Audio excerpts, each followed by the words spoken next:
I was like, oh my goodness, I'm pretty sure because I know that these cycles, right? This is the bottom of the financial market. I was like, I want to see what lines up. Yeah. And sure as heck, like all of those, like, the stock market crash in the 20, like all the big shifts happened when, North Node was in Aquarius. So, Yeah, that um, theme of decentralization is like just is so prominent. it is.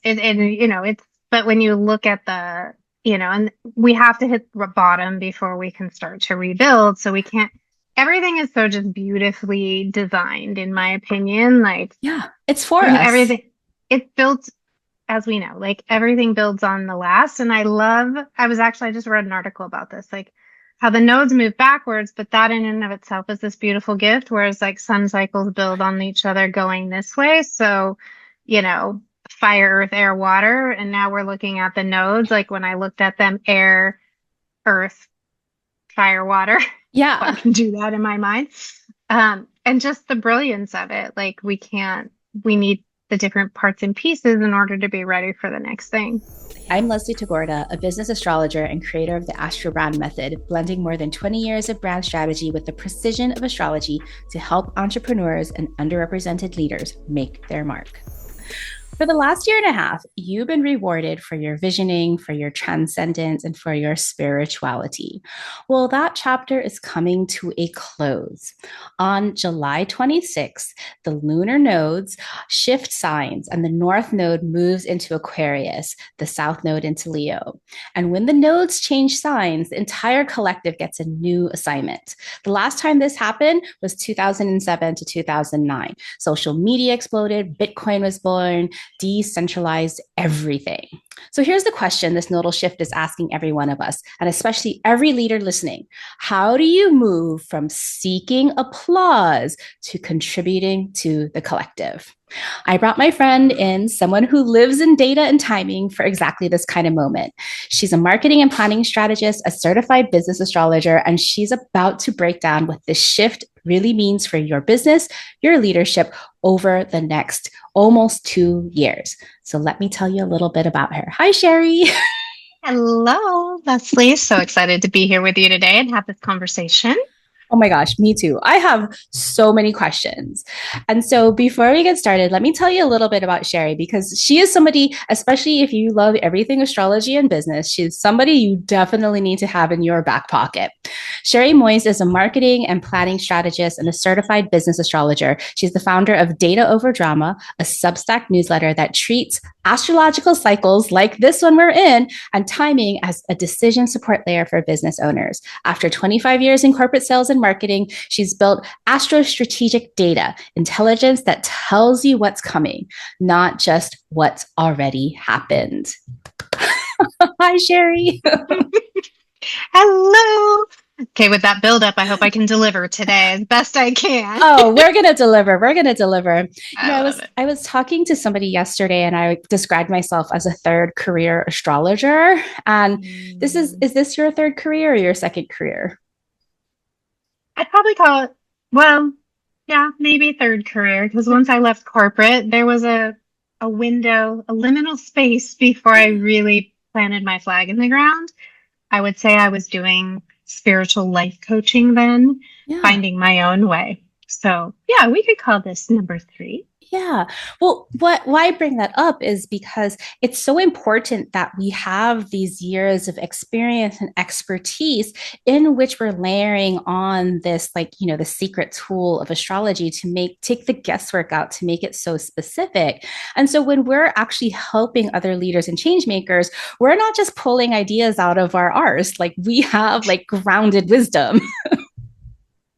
Exactly. Yes. And I am a lifelong learner, and so for me, this is such a beautiful gift because astrology, as you know very well, it is a never ending portal of learning and discovery.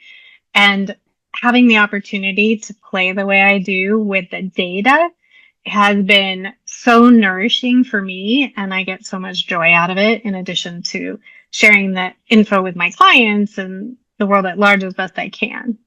Absolutely. I've learned so much from you already. Just like in the last year that we've had our acquaintance, like I've learned so much from you. So you always teach me more about marketing, more about astrology. So I'm so glad today that we're going to be talking about the nodal, like the lunar nodes moving and shifting in signs, because this is something that you have some great wisdom around. And so, I'm looking more at these cycles from, how do we become, how do we unfold that next layer of ourselves? And you put it into the context of these like greater historical cycles. So I'm really excited to chat about that. But before we go in, this is one thing that I have almost zero knowledge about. And that is what's the difference between the true node, which apparently is switching on July 26th, and the mean node. Not the mean, like I think mean means average, not like Yes. mean, right? Yeah. Mean Yes. node, which is on August 11th. Could you clarify? Like this is a huge something huge, and I'm like zero knowledge on it. Yes, absolutely. And before I absolutely clarify, I just want to say that like in this context, because of how slow these points move, it's not like so critical, mission critical that which date, because we're feeling these energy shifts before they even arrive, usually a few months before. But in plain language, mean node is an average, so an average calculation of those lunar points in space as they move. Because back in the day, and these have been calculated by our ancestors for Millennia. hundreds and thousands. It's unbelievable that How they did could they know? calculate. Right. I'm like, every time I see different things from ancient times and how they calculated, I am so impressed. But eventually, the ability to actually pinpoint and truly calculate the exact position was available to us. So that's where we get the true node, is the actual position of the points of the lunar nodes in space. There's a little bit of wobble occasionally. The gap between a mean node and true node is really no more than about a degree and a half. Yeah. So, but it does make, as you can see, the dates, if we're looking for this cycle and season, the difference is July 26th to August 11th. So what is 2 weeks that? or so. 2 weeks? That shows you how slowly things move, because it's really only 1 degree difference.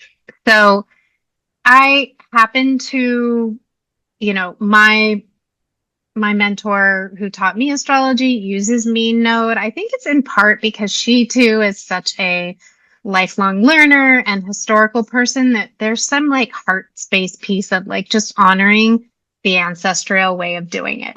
Yeah. So I don't think there's a right or wrong here in this particular case. Obviously, when we're looking at a birth chart, we want as accurate as possible, but that is the difference. So you'll hear people use both dates. I've been talking about it as August is the shift, because close enough for government work. Close enough. Well, and in your natal chart, right? Like if you like your nodes are so close to the cusp that if you use true node or mean node, you actually have two different nodes. We've talked about that. Like, am I, which is it, Pisces or, or Aries? So it can make a difference when you're right on the cusp. So when I look in different apps, sometimes it will say I'm 0 degrees Aries. Sometimes it'll say I'm 29 degrees Pisces. So, which kind of feels true for who I am. Yeah, you're like, I'm spiritual. I'm a leader. What am I? What am I? Yes. Yes. So, well, going back to that kind of ancient times, like when I think about like the ancient like people from the subcontinent of India and the ancient people of the Philippines, they had that language of the dragon's head, the north node, and the dragon's tail, the south node. And they spread this knowledge through mythology about the dragon that would eat the sun for like the eclipses.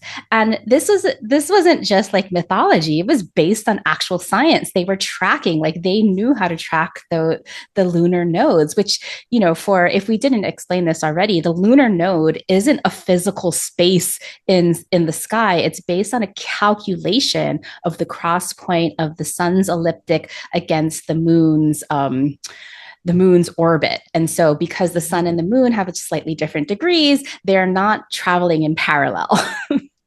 Exactly. So yeah, I think of it as an ellipses, as you said, and I think one of the ways that if we kind of back up a bit, when people ask, well, what are the nodes? What do they mean? Why do they matter to me?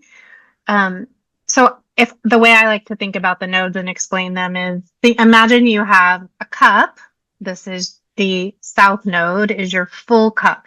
You come into this lifetime or collectively, we have a lot of knowledge in this area in the south node. If we put too much into it, the cup overfills and we can't hold it all. So at some point, it's like bringing a suitcase and it's overstuffed. The north node is the cup upside down. And so we're reaching for that. We're reaching towards that energy. We want to let go of some things in the south node to make room to fill that cup in the north node. And so I always think it's like what we are aspiring to. Here we're grounded in, we have this knowledge, we have this way of being or doing or having. And yet now we're being asked collectively and personally, we each have a personal, as you said, nodal placements in our chart, but every 18 point, what is it, 4, 5, 6 Yeah. years, we're asked collectively to let go of some things and move towards something different. Yes.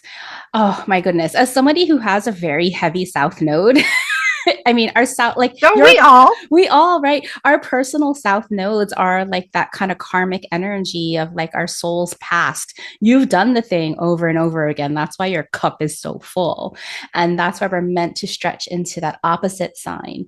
And when we have this on a collective level, we have a good year and a half or so to really kind of shift the tides and like make ways for new ways. And now that we're moving into this north node, moving into Aquarius, the south node into Leo, we haven't seen this since, December of 2007 through August of 2009.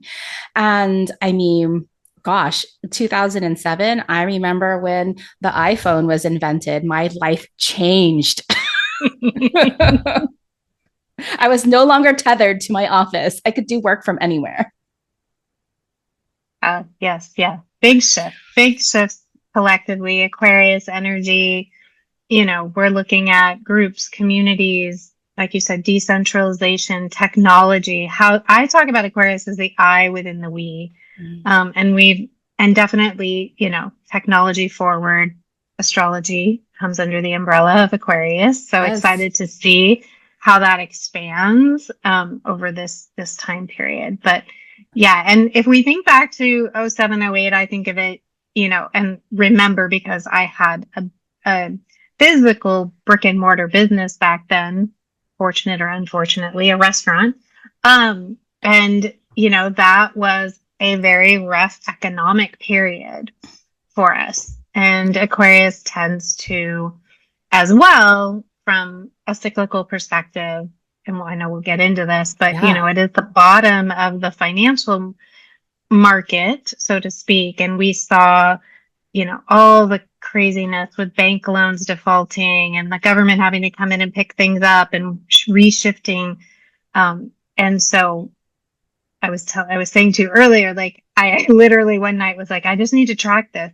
In the middle of the night, I'm looking up all the financial breakdowns and what timing, and the majority of them have occurred in a big way.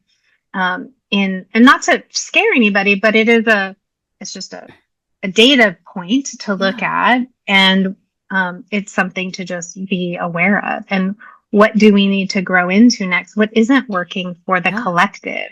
What isn't working for the individual that maybe was put upon us that needs to come apart so that something better can be built? That's the purpose of this cycle.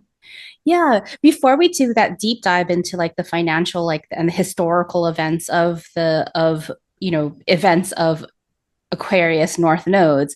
I want to go back to what you said of Aquarius is the I within the we. And as an Aquarian, I absolutely love that because when I'm thinking about especially Aquarian leadership that we'll do a deep dive in a little bit later, I do think of like the necessity of our individual contribution to the whole, Yes. right? And Yeah. so like Aquarius has to be 100% authentically themselves, unique, Mm. whether you think you're the black sheep or whatnot, but it's so that you can contribute your greatest gifts to the whole. And so, we are coming up across like the age of the change maker. And so, the Yeah. other Aquarian themes that I want us to remember that we're moving into, because this Aquarius is meant to sweep away the old with the North Node changing our collective stretch potential. So, about the collective, about technology, about egalitarianism. Like, come on. Being a billionaire and now trillionaire is unethical. We need to bring back that egalitarian. I have some ideas about that financial part. Rebellion against authority or against, the people who hoard wealth, and decentralization. As we talk about like the things that happen in history during this time, that decentralization becomes such a huge focus of everything, even the financial parts, right? Yeah, and we're layering here because nothing happens in a silo, right? There's other transits occurring at the same time. With Pluto and Aquarius, this has already been activated and kicked off, right? And I feel like it's no small coincidence that Pluto and Aquarius came in first to give us a taste of all of those topics you're talking about, Yeah. right? Pluto's going to unearth. It is going to show the dark side so that we can bring in the light. And with the North Node added to this time, it's just going to accelerate, I believe. And Yeah. I would assume, but I haven't done the data point on this piece. Like, how often does the North Node in the same sign where Pluto happens to be? Because that's Yeah. a generational shift. So I feel like the change makers that you talk about and that you really do such a beautiful job of like helping people to set up what is their place in Mm-hmm. leadership. And as a change maker, I believe that this is a huge call to arms. Like, A in huge, huge call and yeah. within this bigger 20-year cycle of Pluto and Aquarius, we need people to step up, step forward, step into their leadership so that Pluto can do its work with us. We Yeah. need those change makers. Like, and that to me is like just there's always so many, as we said, brilliance of the layering of what's happening in the astrological field that is really giving us as a collective these amazing opportunities to build the world that we choose and we want to, but we have to see both sides of it to be there. 100%. Later on in our kind of outline for today, I definitely want to talk about this age of Aquarius because remember, so the nodes change every like the nodes will repeat every 19 or so years also. And so every 19 or so years, and we'll have the nodes meeting Pluto again. And that's cool. But what's even more important with this, like kind of the meta cycles of this, was remember back in 2020 when Saturn and Jupiter met at Aquarius of 0 degrees, setting off Mhm. an 800-year cycle. Yes.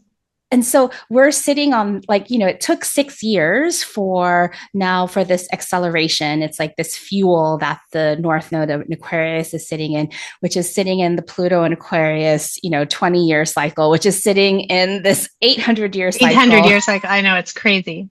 It's I just love it. And so, even though the precession of the equinoxes hasn't reached Aquarius yet, I do believe we are in the age of Aquarius. Oh, absolutely. Yeah. Absolutely. 100% agree. So, let's take a look at some of the history because you're saying also like there are other cycles that are repeating that are and you're right. There's an acceleration. When I think of an acceleration, I think of like like when you have a barbecue and you put the accelerant onto the coals to make it go Right. whoosh. I feel like these what those lunar nodes are doing. Agreed. 100% agreed. And you can see it. And yeah, it comes in as that accelerant to force, because it's collective now. We're all moving Yes. towards the same thing. And so some of the cycles, that we have for like, say, Uranus and Gemini that we've been talking about this year with like the American Revolution or the Saturn Neptune conjunctions, which then, brought down the Berlin Wall and like Tiananmen Square. All of these events happened also during an Aquarius North Node. Yes. I feel like that's just no surprise, right? For the people. For the people. For the people. And the last Yeah. time Pluto was in Aquarius, we had the American Civil War, or no, the American Revolution. Sorry. Revolution. Yeah, exactly. Oh. Exactly. So, So, do you want to go down some of the timelines that we have about just like how the Aquarius North Node has like decentralized parts of of culture of society? sure. I mean, there's so much there that, you know, has happened, like you said, over time, um, in terms of that shift. One of the biggest pieces, I think, of as we started to talk about before, is the financial side of things. It's Yes. one of the easiest ones to see and track. Sometimes those underpinnings of what's happening collectively, um, we can miss because we don't see it in the same way. But it has definitely been tied to, as you've coined it, which I love, this idea of decentralization.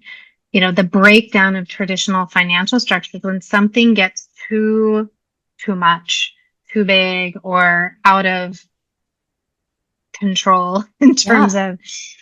of, so market crash. The Great Depression is one of the, you know, big ones that happened during an Aquarius North Node. And when people talk about this market, I've been doing a lot of reading and research. They say, and we can see it, the Dow has never been this large. Yeah. It's almost unfathomable to me. I remember when it hit 10,000, and now we're over 40, or I stopped tracking. But it's not if, it's when. Will Mm-hmm. it, the bubble have to burst, similar to other bubbles bursting, the tech bomb, tech crash and things like that. But I think the underpinning is what's not working. And it's some of the things you spoke about. These inflated markets are creating billionaires, trillionaires in ways that we've never seen before, and leaving people behind. At what So is the many people cost? behind. Yeah. So many people behind. It was interesting because I think in 0708 we saw digital currencies make an effort to appear, and it didn't stick the way they thought it would. Mm-hmm. And I think it'll be very curious to see what happens this time around, because I think without that Aquarian, I think we've needed to learn some things along the way. And Yeah. that's the beautiful gift of the nodal path, um, of how it works backwards. Because it just didn't, the idea has stuck, but it's not done the thing that it was meant to do, which is create that system of more decentralized in the Yeah. banking and the markets. And so what needs to break down in this financial structure? What has broken down? Market crashes, depressions, all of those things. And it's just been a very curious thing. Also, what you'll see from a cultural perspective, which I find also fascinating. One of the things we're moving away from, so Leo energy, star power, and Mm-hmm. very egocentric. And so it will be very interesting because, and for, you have a very business oriented audience, right? So we are already starting to see some of it in the entrepreneurial space Yeah. of, the gurus falling from grace, or actually what I find fascinating, they're removing themselves. Yes.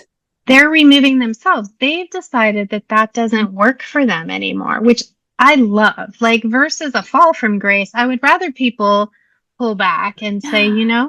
I see, because I've coined this era guide by your side era. Mm. Um, because I believe that's what we're looking to create. That is the I within the we. I want to work with someone whose I know isn't trying to be above me, but I'll No, never have access to. Now that's always been the way I am, same you know. here.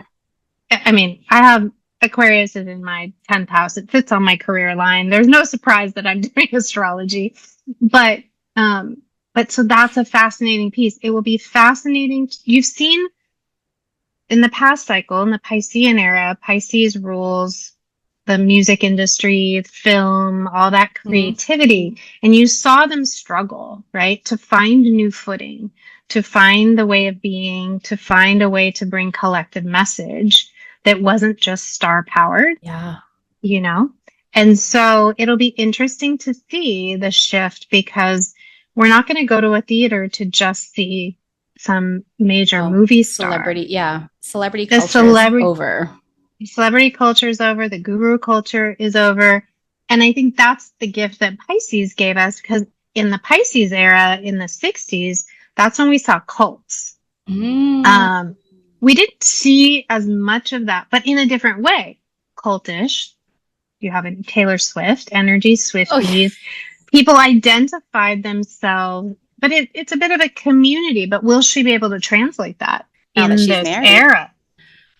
Will she translate Yeah. that to it feeling like a She, community she has versus, that Aquarius. She has Aquarius North Node. yeah, Yeah. yeah. So she's having a nodal return. I think of all people, she has the capability of doing that.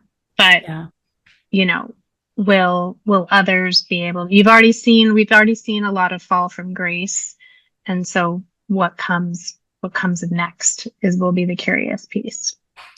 I want to go back to kind of the financial cycles that you have been researching. Could you explain more how, just exactly how Aquarius is at the bottom of the Wheel of Fortune? So the opposite, so think about it, right? When things are in Leo, the opposite of Aquarius is going to be Leo. That's going to be the boom markets, right? Gold is It like, gold is, yeah. gold was super high. And so the opposite end of the markets is so Capricorn is where we build things, right? The nodes work backwards. So Capricorn is where we build things. Sagittarius is where we're going to expand and broaden our horizons. Scorpio is going to dig in and go, hey, what's not working about this? Right? Like, what's the inner peace? And then we get to Libra. We want some balance and fairness. We get to Virgo and we're going to put some systems and structures in place. Leo's that midpoint checkpoint and we just keep going around the wheel. And so it's a beautiful building upon that happens, but we have to hit a bottom in order to get to Capricorn. What isn't working? What's broken? We have to see. And I think collectively I've felt like we've been in a wake up call in general. And I feel like it had to get so bad Yeah. to get people to participate again. It had to be so in their face. And the unfortunate piece is the Gemini cycle with the acceleration back then of information during the pandemic, people just got overloaded with data, with information, Mm. prior to that. And so we know how to sift through the data, but where are we headed and what do we really need? We've had to be like smacked up upside the head, I feel like, in some Yeah. cases, to be like, wake up, this isn't working for everyone, and you can have a say. You can have an impact, each one of us in our own way. So, what do you think kind of the financial bubble bursting is going to look like this time? This is something I'm curious about. I don't know that I have a solid answer for that. I think that obviously at the forefront of all this is AI, and it is Yes. obviously, and with the North, with the Gemini, Uranus and Gemini, it's Uranus is gonna like, Blow up. blow things up. And it has, but you can hear the voices on the outside edges saying, "Oh, wait a minute, this isn't sustainable." Yeah. The North Node in Aquarius wants things to be sustainable. So I think this push-pull of what's going to have to rein this in and where's it going to go, the over-evaluations, I feel like, are going to be where people are going to say enough. Any new technology. So let's go back to the iPhone and think about it. In '07, when you went to go get an iPhone, it was free. It was free. Yeah, with your data plan. Free. With your data plan, the phone was free. Every new technology requires mass adoption. So we've been in an age of mass adoption so that they can, infiltrate this technology across all systems and structures so that you feel like you can't live without it. Well, now, what does it cost? What does your iPhone cost? Oh, yeah. There is no longer a free cell phone. It doesn't exist. Now, I find it interesting. We have data plans, right? Yeah. For AI. But it's not sustainable. I think what you'll see is that as the cost of infrastructure, which we already know is it's already going up. They hook you. They hook you. I saw an article yesterday that said that the days their computers, the laptops we're working on right now, they're going to get so expensive because of where all of the infrastructure is being built. It's no longer going to be built for the personal computer. You could have a $10,000 personal computer in the very near future. Oh yeah, because chips, they're all going. They're going here, not here. So I'm like, oh, do I need to buy another laptop sooner rather than later? Well, these, I don't like that question that I asked you in terms of like, what do you see about like kind of the decentralization of, so when we think about like a financial crash, it's not necessarily like a crash because like everybody's going to be out of money. It's really a redistribution of wealth, right? And that kind of the egalitarian part of the decentralization. And so right now, everything is inflated. We have our first trillionaire, which like, what are you going to even do with that money? Does that money, like that money is just symbolic too. It doesn't it's air. I mean, it's air. It's air. Not even, it doesn't even really exist. And I live, I'm in Hawaii right now, but I live in San Francisco, and San Francisco is the home of OpenAI. It's Anthropic for Claude, and they're both on their way to IPO.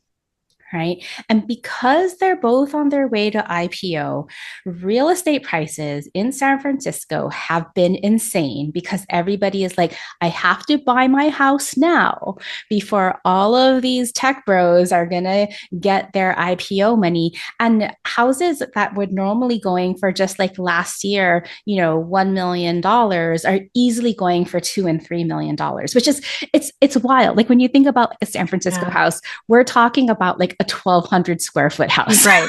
Yeah. It's not even that much. And so to me, like what's going to happen, one of the things that I've been wanting to happen is this idea of, it's been played around a lot is universal basic income.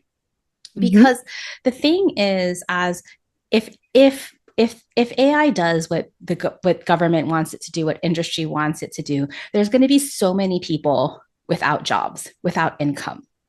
And who's going to be buying iPhones? Who's going to be buying food? Who's going to be able to pay rent or to buy a house because everything is so out of reach? And so it's going to be time for these billionaires and trillionaires to pay what's due instead of just taking. And you're seeing this idea floated that could fund that already. Yeah, they could pay off debt of countries. Sorry to interrupt you, but it infuriates No, but me. you can see that they're talking about taking profit from these companies and building these, funds to help support. The dots aren't all getting connected, and I think it will take the entire Aquarius nodal cycle for each piece of this puzzle to crash. You're going to see housing, obviously. Last one in 2007 to that housing market crash. Yeah. The housing market crash, because there's only so many people that come by. When there's no more buyers that can afford a $2 million house, it just is. There's only so many people getting money from that IPO. it's an inflated market driven by whom, Right. right? And there's no trickle And down, let me just say. no. So you have housing, you have the financial piece. So all of these pieces, again, I believe like we're in an age where it's really easy to scroll past. So our job as leaders and change makers is to pay attention, is to say enough's enough, is to not buy into, the narrative that this is for the greater good. Go let Musk put these data centers in space and in the ocean. Like, is it going to hurt things or what's it going to do? But do we need all that? So I think the gift is as change makers, if we can pay attention, do the research, do the reading. We've learned to have the filter. When the North Node was in Gemini, we learned to take a lot of data, a lot of information and filter it down. That was back in 2020. Went in 2020. And, and then we know what we need to make home and community real for ourselves. That was North Node in Taurus. And in North Node in Aries, we learned how to quick fix things. And then Pisces shows us the vision, the dream. What do we want? How do we want our life to be? And we've learned, in my opinion, to connect the heart and the head, both brains. To be more human. Be more human. And, that's why people were calling the Piscean era, people were talking about the trust recession. And I'm like, no, like that's not what's happening. We have a wiser buyer. We have a wiser human who's learned to trust their own inner wisdom. Yeah. And so I think it is marching orders for all of us, to not get scared, but do our part, right? Yeah. Instead of what I saw happen in 07 and 08, because I had a business where, and people still came where I live in, not far from you in Santa Cruz. People weren't as affected by the recession financially, but they politically and personally felt a responsibility to pull back. And they didn't know what was going to happen. Yeah. So they would spend less, So what is our collective responsibility? There we go. Aquarius North Node. What is our collective responsibility to the we? And then as an I, what is your part? Everybody as a change maker, as a leader has their part. And so what will it look like? All those parts and pieces are going to show their fraying edges. Yes. They are. I imagine personally that I don't see, although it's funny because I was like, well, what will happen to the I think banking, stock market, like all those financial layers need a reboot.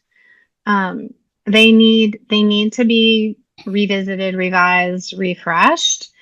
But, does it take another massive crash? I mean, to make that happen, you look at Social Security, they're saying within 7 years, no more, so in the US. So what has to shift? But we're funding other things, but does it serve the collective? And you're seeing that. And I think it'll be very fascinating politically, as the elections come. And we look at what you can see where people are leaning, this new, what are they calling it? They've already been around. So democratic socialists, right. Like Mondani. He's like, I'm a socialist. He's just like, I'm a socialist. I'm a democratic socialist. So there's this, because it is, the people want to float these other ideas of how do we, if we don't have the job base, but we're still going to need people to do the cooking, the cleaning. Like we can't robot it all, nor do we have the infrastructure to do that. So I think this is a huge breakdown of all those power structures, and that can be scary for people, but you have a voice. That's, my message is like, you have a voice and you have a part. I want to be a part of a ripple effect. So if I can support leaders and change makers in feeling confident to get their message out in the world and do their work in the world, that's what I want to be doing. And just being aware is the key. I feel so grateful. I'm going to plug a little bit. My upcoming book, yes, Astrology for Change Makers, is coming out. right around this, right after in September, right after the node changes. And so hopefully this book really catches that ignition of that Aquarian. And because, again, we are in the age of Aquarius. And I think the reason why you and I get along so well is because our philosophy on leadership, on change making is so aligned. And in this age of Aquarius, we are all being asked to be the leaders, and that we are change makers if we want to make the place, the world, a more just and beautiful place. If we're here to care for others, if we're here to, steward the land, make the environment better, just that makes us change makers. And to be a leader isn't about, how much power, wealth, influence you have. It's about taking action and doing the right thing, that collective responsibility that in Hawaiian we call it, there's a word called kuleana. And in this kuleana, like, our communities are our circles, and we each have a part. The top down hierarchy is just, it's no longer, we can't depend on that. There's no security net that these governments and these institutions promised us. And that's the job of Pluto in Aquarius, and the job of the North Node in Aquarius is to break down those top-down structures and flatten them out. What does that look like? It doesn't mean, we don't know yet. We're building it, and that's the gift. Like, so I feel hopeful. I know that a lot of people feel scared, but when we we can see what happens collectively when we come together. We can create change. We don't have to just take what's handed to us. That's what this country was built on back, The last 250 Pluto in years Aquarius. ago, the last Pluto in Aquarius. It was built on moving away from power that didn't work, the power that was out of touch. Think about it. Literally. Like, power that was literally out of touch with what the people needed. Across and so Atlantic.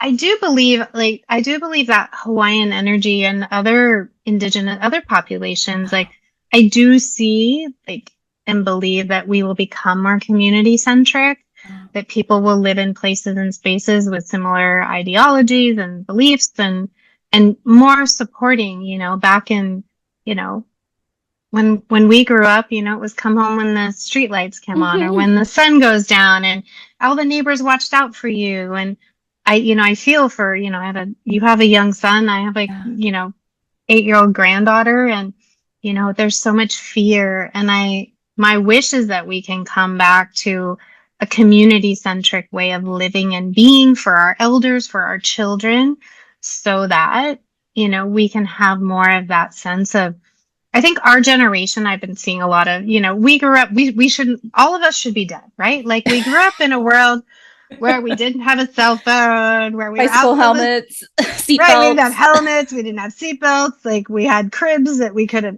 all the things.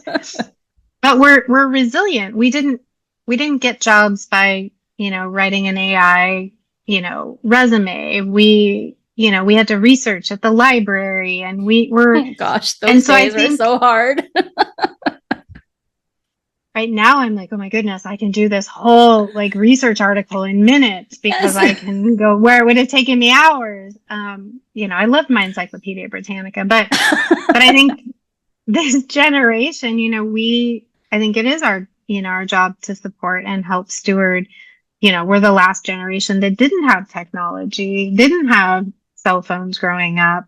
And so, but each person has a part, no matter whether you're 20 something, 30 something, 70 something, like, we each bring something to this whole idea of what is the I within the we, what part do you want to play, co-ops, CBOs, securities, in your social security is your neighborhood, totally. Like, right? That is, that's, as you said, and I love that format, so I think, yes, it's scary when things that we relied on and assumed would be there always break down, but what is it making the way for? Something better. And if we don't choose to have a voice in it, we're going to just be pushed along by it. It's really, one of the what you just said, it's really important to realize like those systems that maybe you had relied on, or those systems that, you had the privilege of having them. You have to remember that even in the United States, not everybody had those protections and privileges. And so, Right. just because those systems may not no longer be available to you, they weren't available to a lot of us. And so don't feel like it's just being taken from you. There's something new Exactly. is coming through. Exactly. And that is a big hope of mine, because the we needs to be we of every Yeah. size, shape, color, background. That is the we, the fabric of who we are. Yeah. And, you know, no matter how you identify, no matter what your background is, we are collective. And that is what Aquarius energy is all about. No one is left out. No No. one is less than. That's why we move away from Leo, which is celebrity status, guru status. There's Mhm. benefits of Leo for sure, and we don't want to lose the gifts, but we really have a huge opportunity to create, you know, I remember the song. I remember playing parachute games to, um, you know, the Aquarius. What's the Aquarius song? I just lost Age of it. Aquarius. Age of Aquarius. And I can literally picture myself in sixth grade on the playground listening to this. I don't know why my teacher used that song, but I do believe that, and I'm hopeful. I don't know what it's going to look like. I know I was thinking the other day, like the housing market, when my granddaughter goes to buy a home, isn't, or will she Oh, even buy a home? well, there's Will she also even the know? the great wealth transfer supposedly happening right now too, but Yeah, which is that's no, it's that's going. not true. In fact, I was reading an article about that yesterday. Like it's only, 83% of it or something is going to the people who already live in that Well, category, yeah. are already wealthy. So how do we, and we have a lot of very wonderful philanthropic people, but the systems and structures get to break down, and they get to look like something new. And we as change makers get to be a part of it in our own way. And even if it's just in your own home or your own community, Yes. you don't have to be, out on stage, but you get to, and that's why, the work you do is so powerful, Leslie, is helping people to find their leadership there, Yeah. where they live in that place. Yeah. My job is to help you navigate it and know what's coming.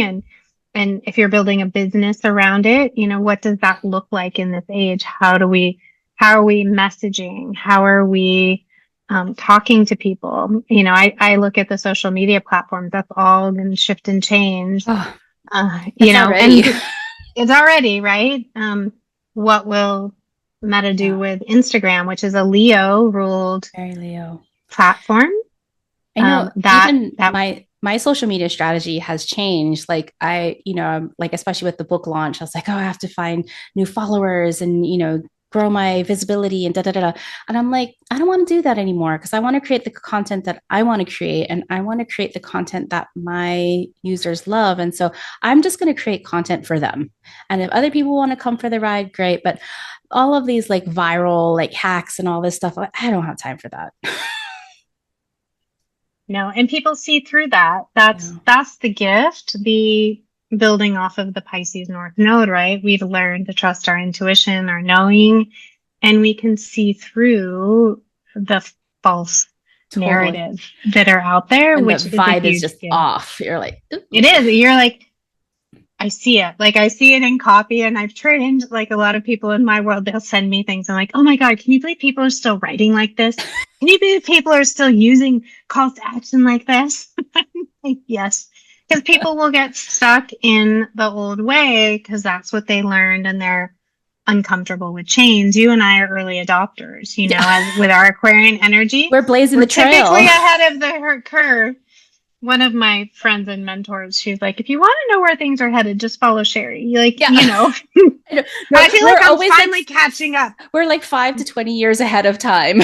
And then people are like, oh, I was like, we've been doing this the whole time. You finally just caught up. Didn't you see that we were over here already? And they're like, oh, I see that in all of like the industries that I like run in. It's just like we're just too ahead of our time. And we just have to appreciate that we're both change makers and trailblazers. Yes. And that's, So, that can be challenging when you're in that role. If you feel that way, as you're listening here, like the only, it's like trust the process and just keep doing you. Cause every time I've tried to do it someone else's oh way, yeah. it just doesn't work. That's been the huge, huge gift of the astrology. Yep. And I say what I do when I support clients one-on-one, and I know you do this as well, as it's just giving people clarity and confidence Yeah. because your Validating. chart, it's validation, it's like they already know, they come with a question and there's a knowing and they just need the validation. But so that's at the individual level, but then collectively, we can start to know what's coming. So what can you gain from this? Like just watching, listening, where's your place? Where do you want to speak up? Where do you want to put in your 10 cents in the Yeah. matter in a way that's going to be, you know, positive, Yeah. supportive, that's going to move things forward and that's going to say no, hard no to Exactly. things that aren't going to land. That's where the friction will come in because people in power don't give up power easily, No. period. And you're watching it play out every day right now. And when the old structures need to break down, Pluto's going to make it happen. The North Node's going to accelerate it. Yes. And so, if you're listening now, take a look at your natal chart. Look at where Aquarius, starting at 29 degrees of Aquarius, because the nodes go in reverse, it's going to cross from Pisces to Aquarius. It's going to hit 29 degrees of Aquarius first and work its way to the beginning of Aquarius. Look at that area of your chart. Look at what houses it occupies. Look at what you have in fixed signs, like different planets you might have that's going to be impacted by these nodes, and feel into what you are here to accelerate at this time, especially like when it comes to these Aquarian ideals. I have like my sun and Jupiter at those late degrees of Aquarius. It's like right when the book is happening. So I have to trust that this is gonna it's gonna work the way it's supposed to. It will. It absolutely will. And I think that's, we each have our role, our placement, where it's impacting us. And, so even if your node is something different, which typically it will be, there's still an impact happening in your chart. And so just being curious, like what is going on in that Aquarius area of your chart? What is Yes. it that you are meant to be disrupting, meant to be part of? And so you can lean into that leadership, that change maker. And what I appreciate and I love about the work you're doing is that you redefining leadership in a Yeah. different way, in my opinion. And I feel like, you know, having grown up business wise in corporate myself, all those years of that corporate structure, and I was always the rebel rouser. I was always the one because, my chart, it floats between, I hit that Aquarius The energy right at my midheaven. career, at my Yeah. midheaven. Pluto's sitting on my midheaven right now. So Hey. fun. Yay, yay, or not. But, I always was concerned about, how is it going to work for everyone, Yeah. And so change happens, some fast, some slow, but, the question is, it's here, it's happening, and how do you want to lead? How do you want to prepare yourself? And I think leaning into what you've learned in the past year and a half in that Pisces North Node energy, what Yeah. feels different? I really see it all the time in conversations with leaders is you can see the shift in their like, I was talking to someone this morning. It's like, I just know this is what I'm supposed to be doing. I Yeah. just know this is the way. Now it's how do you position yourself? What communities, what groups? And I tell people, this is the age of groups and communities and connection, the I within the we. It doesn't mean you have to build your own. Yeah. It's where are you putting your energy? What is that feeling of community? Even if you're running a one-to-one container, if you're an entrepreneur, you have a business, you can still make someone feel like they're part of your Yes. community. When it's like who's in your Rolodex, and like even for people who want to make impact and like, movement makers and world shakers and world builders, you don't have to do it on your own. You can be a contributing member to like a movement that's already happening. And so this is everybody's call to find their people, find where they belong. And what's, I want to add this one final thought before we close up. It's that we're at the tail end of Cancer season. We're in the midst of a Mercury retrograde in Cancer that is really helping us create this emotional security, looking at how our past, insecurities have formed these habits that we're all supposed to break free from. But while most people don't put Cancer and Aquarius together, to me, they meet at this place of belonging. They both Absolutely. want belonging. And so this is our call to find our people, to make repairs, to make amends with people that we want to reconnect with, and to find our own sense of emotional security so that we can create the belonging within ourselves. I absolutely 100%. 100%. I think that that filter is what I was on a call yesterday, and we were looking at Q3, Q4 goals, and under a Cancer new moon. And I was like, the call in this moment astrologically is to tune in to what do you value? How does this impact you, your home, your family, your community, you know, and trust that to lead versus the numbers Yeah. versus what you believe you're meant to do. But I think that's, if you felt like, and I know for a lot of change makers, your community starts to shift and you start to feel like you're on an island. I know I have felt that way a bit.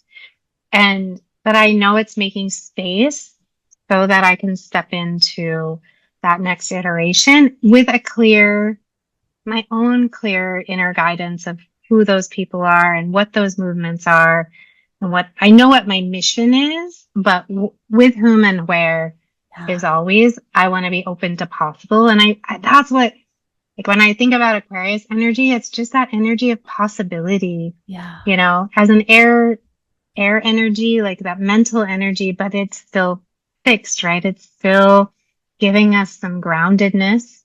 And so I feel as much as I'm concerned and I do believe a lot of people will be impacted Yeah. and, They there's going to are be already. issues and people already are, but I'm hopeful because I know what Aquarius can bring in terms Yeah. of possibility and opportunity.